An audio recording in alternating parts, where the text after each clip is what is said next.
Out and check Sabrina's crib. She's not there. Marlene's there. Marlene's hysterical. Weeks of searching have turned up no trace, and the frantic parents find themselves a prime target of investigators. And they said, "We believe you know where your daughter is." And I said, "I'm sorry, I don't." Bob McEwen on the search for a little girl lost. The first network primetime interview with the parents of baby Sabrina. A missing baby. Horrifying images for any parent.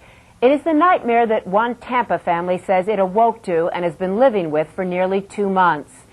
In all that time, no trace has been found of the 5-month-old child, and the search has been heart-wrenching, leaving the family and the community struggling with a tangle of emotions: hope, fear, anger, and grief. It's also left police wondering if the solution to this case might lie closer to home. Tonight, in their first network primetime interview, the parents of baby Sabrina share their weeks of turmoil. Here's Bob McEwen. Come on, Sabrina. Come on, sweetie. Come over here and see Mommy. Here she goes. Come on.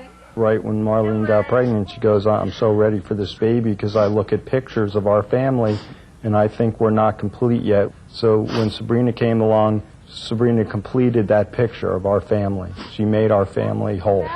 Sabrina, what are you doing? She's just happy and smiling all the time. You're painting a picture, as far as Sabrina's concerned, of everyone's ideal baby. She is the ideal baby.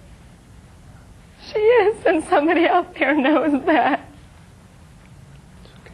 It's said the worst that can happen to a parent is to lose a child. But Marlene and Stephen Aisenberg say they are living through something that may in fact be even worse than that. It's like a double whammy on you. It's like a combination punch that just hits you and hits you. Since their 5-month-old baby vanished from her crib almost 8 weeks ago, the Aisenbergs have been under a gathering cloud of suspicion, both from the public and the police. I know they're asking you to believe 2 of the hardest things that you could ever imagine in your life. That 1, that your daughter's missing, and 2, that either you or your spouse had something to do with it. And it all began here at the Aisenberg home outside Tampa. A real estate broker, Steve, was on target to win his company's sales competition. Marlene had founded a mom and me child center that meant she could spend most of her time with her own children. There's her big brother acting silly. The Aisenbergs say they had a lot to be thankful for as they went to bed on the Sunday night before Thanksgiving. What was bedtime for the 2 of you that night? We retired to our rooms roughly around 11. Their 3 children, 8-year-old William, Monica, who's 4, and little Sabrina, were happy, healthy kids and sound sleepers. According to Marlene, there wasn't a peep all night. You know your babies cry and you wake up immediately. But on this night from Sabrina's room, there was no such noise. Not from any of their rooms. They say, as usual, they woke early the next morning. Like a regular day. Just like a regular day. When Marlene began to rouse the kids, it was about 6:30. She says she usually let baby Sabrina wake up by herself. And how would she let you know she was awake? She has these little blocks with bells, and she wakes up playing with them, and no crying. Just you wake up and you hear her cooing. But that Monday morning, from Sabrina's room, there was no sound at all. And then, what I heard was, Marlene screaming hysterically. And I run out and check Sabrina's crib. She's not there. Marlene's hysterical. She's losing her bodily function. She's all over the carpet and the kitchen floor. I'm trying to get her to calm down. She's calling 911, hysterical. About 6:42 that morning, the family awoke, and they discovered the child missing out of the crib. Gary Terry is with the Hillsborough County Sheriff's Department. From the beginning, investigators were skeptical that someone could just walk into that house and steal a baby without waking the parents, the other children, or the dog. We've had child abduction cases like other jurisdictions around the country, but not one of this magnitude and not one of this nature, where they actually supposedly went in and took the child out. Yet that is exactly what the Aisenbergs said had happened just a few hours later in this public plea for Sabrina's safe return. This morning, someone came into our home and took our baby Sabrina Page out of her crib and took her out of our home. And I'm begging that person to please bring our baby back to us.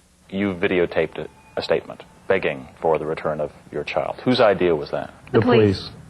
But whoever had the idea first, it was about to backfire. There were those in Tampa who would question the parents' emotions. And we all miss her and love her very much, and we need her to come home to us, please. And I'm just begging that you please bring her home to her family. Some thought Marlene just wasn't distraught enough for a grieving mother. May I say that you are much more emotional now than you appeared to be on that tape? You know, first of all, the day this happened, I'm in shock. And the minute that plea was over, I completely broke down, hysterical. The Aisenbergs' friends and neighbors in the Tampa suburb of Brandon rallied around. They tied yellow ribbons to mailboxes. They took pictures of Sabrina door to door. They prayed at candlelight vigils. Whoever has done this,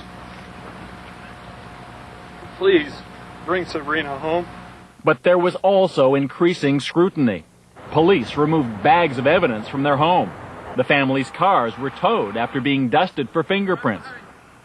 And with Sabrina gone for over 24 hours, there was another damaging image. Leaving their house in front of the TV cameras, the Aisenbergs say police told them to look relaxed. And then they've said something to break the tension. Steve and the female detective in front of them were caught on tape, apparently laughing. To many, for the father of a missing child, it didn't look good. Did it ever cross your mind that perhaps looking relaxed and smiling or even laughing at that point was not the appropriate thing to do? No. We followed everything that we were asked to do, and we answered every question we were asked, and we cooperated in every aspect that we could. The Aisenbergs told investigators they routinely left their doors unlocked at night, that they never used their burglar alarm, that their dog, Brownie, was usually too friendly to bark. In fact, when a Dateline camera crew arrived this week, Brownie didn't make a sound when we came through the door. Notice Brownie isn't barking at you guys. Though he did bark once we'd left. And the police increased the pressure on Sabrina's parents, challenging their finances and their marriage more and more aggressively, especially the detective who questioned Marlene. And then he just leaned across from me and said, well, you know, statistics say that it's the parents and the mother who does these things. And I said, well, I had absolutely nothing to do with this. I have no idea what Sabrina is, and I have no idea who took her. And what went through your mind when he effectively said, we think you do? The total disbelief. Not only is my daughter gone, but they think I had something to do with it. It's just unbelievable. The police searched the 5-square-mile area surrounding the Aisenbergs' house, sending 130 divers into the murky water, using the same dogs that located bodies in the Everglades after the Value Jet crash. They say they've followed hundreds of leads and done 1,000 interviews. They found nothing. Yeah, that's section 11. Yeah, that is a swamp. It is not unknown for a baby of Sabrina Aisenberg's age to be abducted by a stranger, for reasons that may range from revenge to someone who simply wants a child of their own. But according to the FBI, it doesn't happen very often. In fact, in the U.S., the odds of a child being kidnapped by someone other than a family member are about 1 in 1,000. How much more difficult does it make all of this for you that, in fact, the statistics do show that overwhelmingly abductions of children involve family members, and that when crimes are committed against children, it is more often than not the mother? It makes it difficult, but we really can't dwell on those kind of statistics because we know every instance is unique in itself, and it needs to be treated that way, and we know we need to do everything that we can as parents to bring back our daughter. They say that's why they agreed to take lie detector tests given by the sheriff's department the same day their daughter disappeared.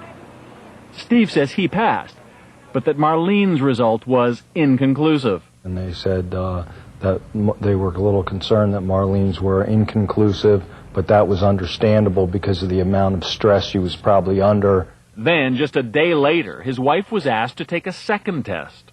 And did they tell you what the result of that test was? Inconclusive. We have to look at the whole picture, and in doing so, not rule anyone out. But according to Lieutenant Greg Brown, the Hillsborough County Sheriff's Department will not release those test results. Do you believe that the tests ruled out the parents as suspects? No one has been ruled out as a suspect at this time. Do you feel that they believe you are suspect? I think they believe everybody's a suspect. Do you feel that they believe you are the suspect? Yes. I certainly don't expect them to be charged based on what we know now. For their part, the Aisenbergs have hired Tampa lawyer Barry Cohen, who arranged for them to take another lie detector test, which he says they both passed with flying colors. The police claim the attorney also is refusing to let them do a formal interview with Sabrina's parents. Mr. Cohen has indicated that he will not allow them to speak to us until we turn over all memos, tapes, reports, things of that sort. But Cohen insists his clients have already done as many as a dozen police interviews, providing information he says he now fears could be distorted and used against them. God forbid, if they ever do have to face a jury of their peers, if the police are hell-bent on making this a case, I want the information that comes from them preserved, the integrity of it preserved. Is it naive of people to say, if my child were dead or if my child were missing, I'd be open to anything. I'd tell the police anything they wanted. I wouldn't need a lawyer. Well, we have told the police everything. the police everything they wanted, so I believe it is naive to a certain extent, because to me that's saying that they believe it'll never happen to them. And we used to be just like that. We used to be like that, too. Steve and Marlene Aisenberg admit that since the case of Susan Smith, I can't sleep, I can't eat, I can't do anything but think about them. Who lied about the disappearance of her children, not everyone will believe them. They say that's why there's really only one thing that matters now. And that's why we're here doing these things, to get her picture all over the place, so everybody can see her. We know she's out there. We know she's out there, and we know she's coming home. Because whoever took her can't keep her. She belongs with us. Police say they have stopped their search of the area around the Tampa suburb. They are reviewing evidence and looking for additional leads. Meanwhile, the community has collected $75,000 as a reward for the return of Sabrina. This is Dateline Wednesday for January 14th, with reports tonight from Rob Stafford, Len Cannon, and Bob McEwen.